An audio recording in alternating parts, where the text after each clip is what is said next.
Welcome to the Deep Dive. Today, we're not chasing the latest weight loss craze. Instead, we're really digging into the fundamental building blocks of lasting weight management. Think of it like building a house. You wouldn't build on a shaky foundation. Exactly. And sustainable weight management really rests on three key pillars: diet, exercise, and crucially, mindset. Right. And so in this deep dive, our aim is basically to give you a solid understanding of these three. We've looked at, well, everything from global health guidelines to the nitty-gritty of nutrition, and even a comprehensive approach called Body Key. Okay. Our goal isn't to just throw information at you, but hopefully spark some of those aha moments, make sense of it all wherever you're starting from. Okay, sounds good. So let's unpack that first pillar, diet. Now, when we say diet, I think it's important. We're not talking about like deprivation or just eating salads forever. No, absolutely not. It's really about nourishing your body, understanding the signals food sends. It's asking, what kind of fuel am I actually giving my engine? That's a great way to put it. Yeah, and one of our sources actually quotes the World Health Organization, the WHO, on what makes up a healthy diet. They really emphasize loading up on fruits, vegetables, whole grains, fiber, legumes. The good stuff. The good stuff. But just as important is being aware of the things that can easily trip you up, like free sugars, those tempting snacks and sugary drinks, processed meats, and too much salt. Right, so it's that balance again. Abundance of the good, moderation of the other stuff.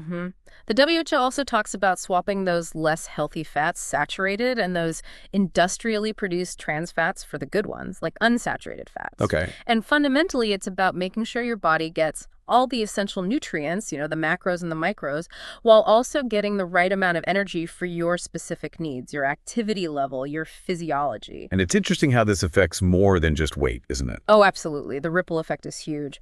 A healthy diet obviously influences weight loss, gain, maintenance, whatever your goal, but it's also a really powerful tool for preventing chronic diseases. And it can even impact your mood and energy levels day to day. It's quite surprising sometimes. So a full body, full mind benefit, really. Now, one source breaks down healthy eating for weight control into three core principles. The first is getting sufficient and balanced nutrients. Let's dig into that a bit. Yeah, this is key. It recognizes that calories aren't the full picture. The quality of those calories matters immensely. You need a good mix: carbohydrates, fats, proteins, plus all those vital vitamins, minerals, and phytonutrients. Phytonutrients. Those are the beneficial compounds in plants, right? Exactly, the colorful parts. Our source even gives these ideal percentage ranges for the macronutrients. Carbs making up about 45 to 65% of your daily calories. Right. Fats around 20 to 35%, and protein between 10 to 35%. And they have different energy values. They do.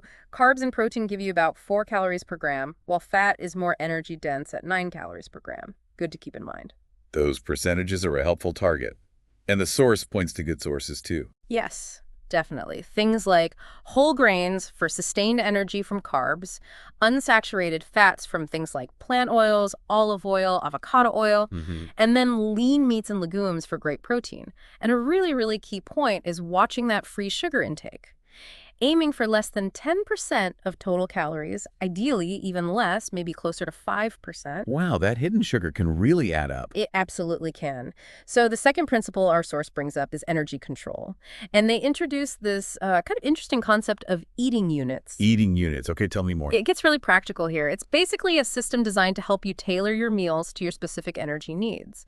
It's actually a big part of the Body Key approach we mentioned, highlighting that personalized aspect. Right. They talk about different daily calorie levels, say 1,200 up to 2,500 calories, and a specific macronutrient split often used with this approach, roughly 30% protein, 25% fat, 45% carbs. All right. And they mention how specific products like Body Key by Nutrilite Meal Replacements and Nutrilite All Plant Protein Powder can fit into this system. So these eating units are like building blocks for meals. How do they work in practice? Exactly, like building blocks. The source gives a detailed guide. For example, 1 unit of grains or starchy veg is about 20 gram carbs, 2 g protein, 90 calories.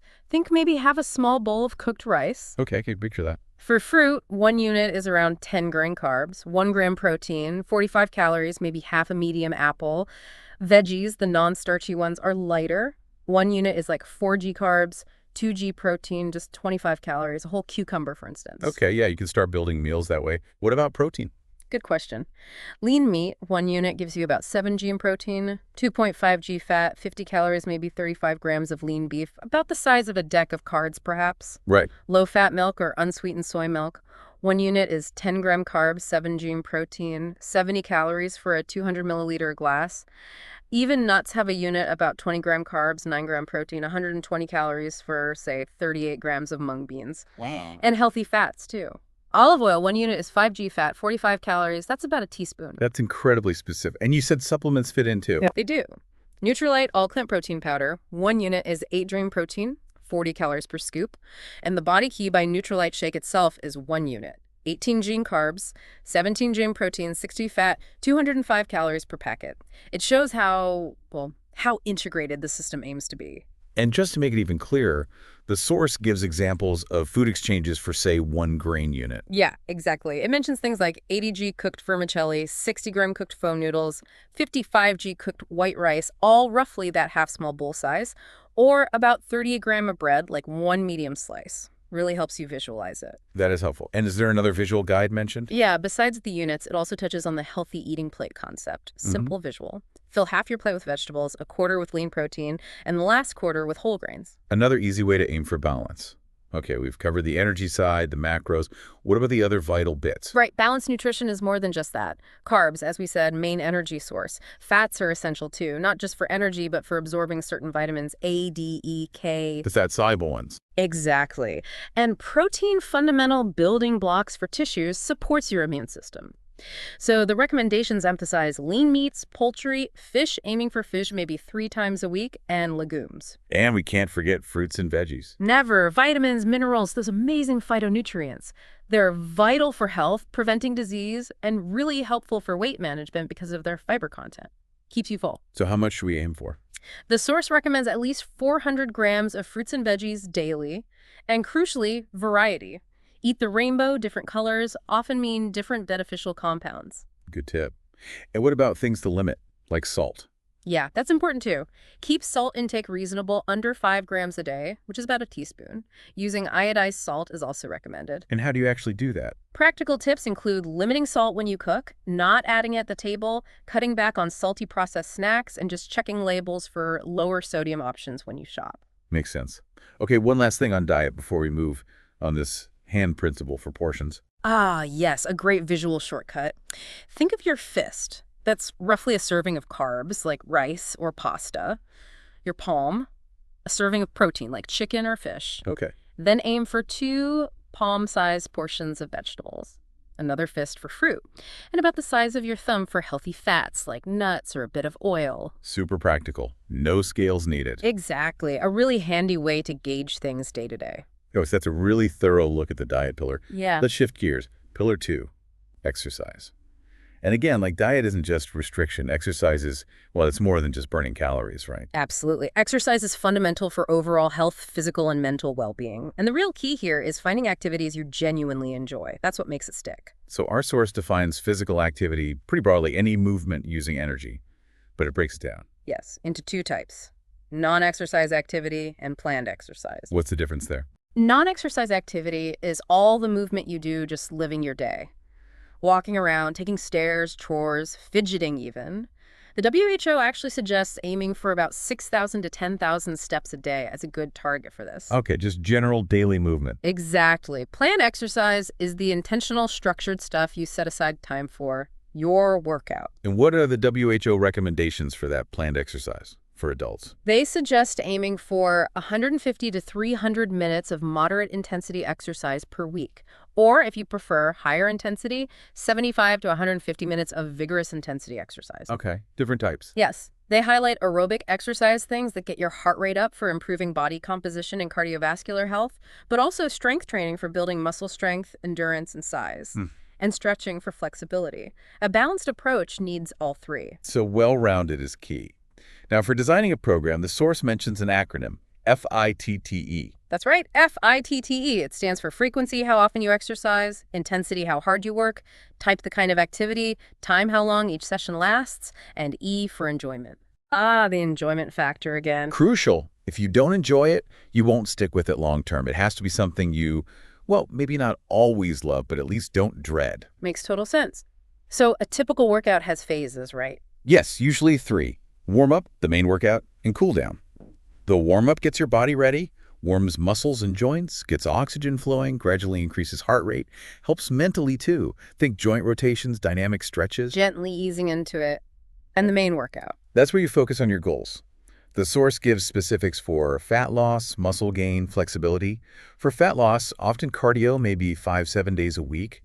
Moderate intensity like brisk walking, 6.5 kilometers, for at least 30 minutes. Okay. For muscle gain, resistance training, maybe 2-3 days a week. Focus on gradually increasing resistance, doing 2-4 sets of 8-12 reps per major muscle group. Right. And flexibility, stretching 2-7 days a week. Hold each stretch 15-30 seconds, repeat 2-4 times. So it really depends on your personal goals and examples of activities. Sure, cardio could be running, cycling, swimming, team sports.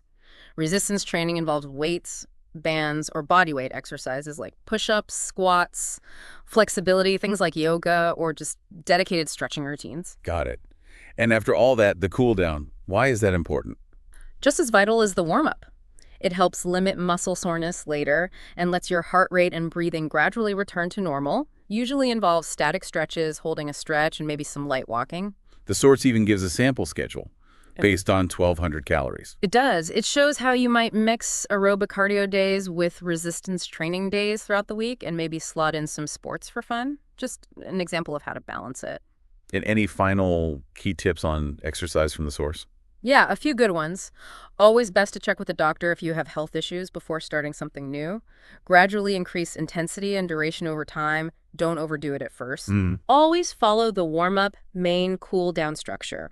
Use proper forming gear to avoid injuries. Train all major muscle groups for balance. And make sure you're fueling properly enough energy, nutrition, fluids, electrolytes. Great advice. Okay, that covers exercise well. Now, pillar 3. This one often feels like the trickiest, but maybe the most important. Mindset. You are spot on. Mindset is absolutely the bedrock for long-term success. It's about shifting from that restrictive feeling towards a more positive, sustainable approach to your overall well-being. So what does that look like in practice? What are the key elements? Well, self-compassion is huge. Things won't always go perfectly. You'll have off days. It's crucial to be kind to yourself in those moments, learn from them, and get back on track without beating yourself up. Right. Progress over perfection. Exactly. Celebrating the small wins along the way really helps maintain motivation. Focus on the journey, not just the final destination. That really resonates. Being patient with yourself. What else is key for mindset? Really understanding your why. Why do you want to manage your weight or improve your health? Connecting with those deeper motivations gives you resilience when things get tough. And building a supportive environment. Friends, family, maybe even a coach or a group. Don't be afraid to seek support. It makes a huge difference. So it's internal work and external support working together. We've looked at diet, exercise, and mindset separately. How do they actually combine for real-life success? That's the magic, really. They aren't separate silos. They work together synergistically. When you fuel your body well, move it consistently, and cultivate that positive mindset, you build this incredibly strong and sustainable foundation. The source had that house analogy, which I like. Yeah, it's a great visual. Think of diet as the foundation's solid support, essential nourishment. Okay. Exercise is the structure, the walls, the beams, giving strength and shape. Right. And mindset. That's the roof. It protects everything, provides resilience against storms, ensures long-term stability. If one part is weak, the whole house is vulnerable. That really clarifies it. So for someone listening, what's the best way to start bringing these together? Start small. Sustainable changes in each area. You don't need a massive overhaul overnight, just gradual progress, applied consistently across all 3 pillars. That's what leads to lasting results. Now, our sources also talked about a specific solution, Body Key by Neutralite. How does that fit into these pillars? Right. Body Key is presented as this comprehensive, personalized program designed to integrate these pillars. It aims to give you the knowledge, tools, products, and skills needed for holistic weight management. So it tries to package it all together. How does it approach each pillar? For diet, it offers educational stuff, practical tools, and products to help build healthy eating patterns at different calorie levels, tailored to your goals. It emphasizes habits, too, like meal timing, consistency. It helps you assess your current habits and adjust. Okay, so diet and habits. What about exercise? For physical activity, it provides science-backed recommendations and personalized exercise plans, considering your current fitness level and long-term goals. And the mindset piece. Does it address that? Yes, and this is where it gets quite holistic. Body Key recognizes it's not just diet and exercise. It addresses other lifestyle factors like sleep and stress. Ah, hey. It explains the link between sleep, hormones, and weight, offering tips for better sleep hygiene. It also tackles stress, how chronic stress and cortisol affect eating, sleep, weight, and gives guidance on managing it. So it goes beyond the main three. It does. And it directly addresses mindset by emphasizing self-confidence, positive thinking, seeing those as key drivers for making lasting changes and achieving success. Sounds very thorough. And support is part of it, too. Yes, personalized support through consultants or mentors, the products themselves, and a sense of community are highlighted as part of the program. Okay. Now, separate from the Body Key program itself, the sources mentioned several specific Nutrilite products that could support weight management. Can you run through some of those? Sure. There are several that can be helpful additions within a healthy lifestyle plan. Nutrilite all-plant protein powder, good plant-based protein for muscle support and energy.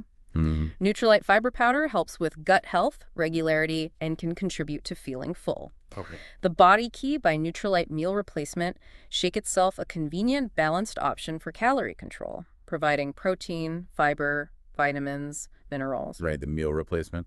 What else? Nutrilite Double X, that's a multivitamin with phytonutrients. Good for overall health, antioxidant support, and covering potential nutrient gaps when you're managing calories. Makes sense. Nutrilite Advanced Triple Omega-3 might help with hunger, cravings, exercise recovery, and general well-being. Nutrilite CB Plus has extracts, like white kidney bean, that some research suggests might slow carb digestion and absorption. Interesting. Anything targeting fat or metabolism. There's Nutrilite Green Trim with green tea and brown algae extracts, thought to potentially support fat metabolism and offer antioxidant benefits. Nutrilite Probiotic focuses on gut health, which we know plays a role in digestion, maybe even appetite and metabolism. Gut health is definitely getting more attention. It is. Then there's Nutrilite Natural B Complex for energy metabolism, helping utilize fats and carbs. And Nutrilite Heart Health CoQ 10, which supports energy production in cells, especially useful during exercise, and acts as an antioxidant aiding recovery. So quite a range, but the key is their additions, right? Not magic bullets. Absolutely. That's a crucial point. These are tools to support a balanced diet and active lifestyle, not replace them. They work best as part of that bigger picture. Got it. So bringing this all home, what are the absolute core principles for healthy scientific weight control we can take away? Okay, fundamentally, it boils down to a few key things. First, achieving energy balance based on your goals, calories in versus calories out. Second, setting realistic and SMART goals, specific, measurable, attainable, relevant, time-bound, makes them actionable. And third, addressing those 6 holistic lifestyle aspects we've touched on. Diet, physical activity, stress management, sleep, mindset, and eating habits like consistently eating breakfast, for example. Let's just quickly revisit that energy balance idea. Sure. For weight maintenance, intake equals expenditure. For weight loss, you need a deficit. The sources suggest 500 and 1,000 calories less per day for about 0.51 kilogram loss per week, which is seen as healthy. Per gain. A surplus. Maybe 250, 500 calories more per day for about 0.25, 0.5 kilogram gain per week. But critically, your intake shouldn't drop below your basal metabolic rate, or generally below 1,200 calories. BMR, that's the energy needed just to exist. Really. Exactly, the energy your body burns at complete rest. And understanding body composition is also helpful here. Why is that? Because the scale doesn't tell the whole story. Body composition breaks weight down into fat mass, essential fat, stored fat like subcutaneous and visceral, and fat-free mass, muscle, bone, water, organs. More muscle mass is generally good because muscle burns more calories at rest. Right, and there are several indices or measurements mentioned. Yeah, key ones include BMI, body mass index, which is weight relative to height, body fat percentage, the proportion of fat with different healthier ranges for men and women, Okay. waist to hip ratio, looking at fat distribution, visceral fat level, measuring that fat around organs, aiming for 1 to 9 is generally considered healthy, and then BMR itself and TDE, total daily energy expenditure. TDE is the total calories burned in a day. That's right. It's your BMR plus the energy used for digesting food, thermic effect of food, Yeah. and all your physical activity. How do you even estimate BMR and TDEE? The source gives a quick estimate for BMR, roughly 1 key called hour for men, 0.9 for women. Or there's the more precise Mifflin-St. Jean formula. To get TDE, you multiply your BMR by a physical activity level factor, depending on how active you are. Okay. And how does that daily energy burn usually break down? BMR is the biggest chunk, usually 60–70%. Digesting food uses about 5–10%. Physical activity is the most variable part, maybe 20–35%, depending heavily on your lifestyle. The source even gives calorie burn estimates for different activities, which can be eye-opening. Definitely helps put exercise into perspective. And just to circle back, the ideal macronutrient split is still those ranges. Yeah. 45–65% carbs, 10–35% protein, 20–35% fat. Exactly. It all comes back to finding that balanced, holistic approach that works sustainably for you. Well, we have certainly covered a lot of ground today, really digging into the understanding needed for that solid weight management foundation. Hopefully it's brought some clarity for you listening. Absolutely. Remember, building this foundation is a journey. It's not a quick fix. Our goal today was just to distill those key insights from the sources to help you navigate it with more confidence. So for you, our listener, maybe take a moment. Which of these areas, diet, exercise, mindset, or maybe that comprehensive body key approach, feels most relevant or like the best place for you to start right now? Yeah, and think about one small, actionable step you could take this week based on something we discussed. Even one tiny step forward builds momentum. And if you are looking for more structure, more support, perhaps explore the Body Key program or look into some of the Nutrilite products as potential tools for your own journey. Remember, you absolutely have the power to build a strong, sustainable foundation for your health. We hope this deep dive has been helpful on that path.